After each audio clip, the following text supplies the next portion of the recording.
మేము ఇంట్లో protein powder తయారు చేసుకున్నాము. దాన్ని ఎలా వాడుకోవాలో నేను మీకు చూపిస్తాను రండి. సో ఫస్ట్ మనం ఇలా ఒక స్పూన్ ప్రోటీన్ పౌడర్ ఇలా వేసుకోవాలి గ్లాస్లో. అందులో 1 గ్లాస్ ఆఫ్ మిల్క్ యాడ్ చేసుకొని మిక్స్ చేసుకొని తాగాలి.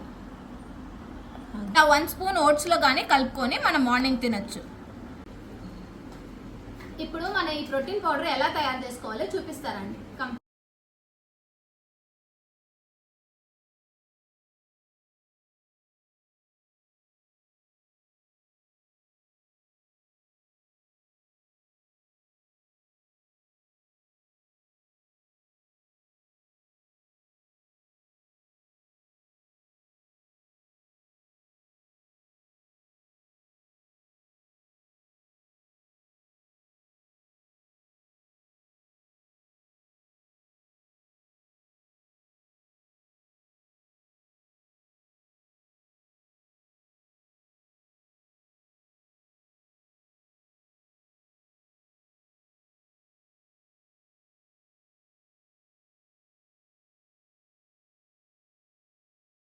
ఇంతేనండి, చాలా ఈజీగా మనం ఇంట్లో ప్రోటీన్ పౌడర్ తయారు చేసుకోవచ్చు. Thanks for watching. Please do like, share, subscribe to గిర్లతా బ్లాగ్స్. Bye bye.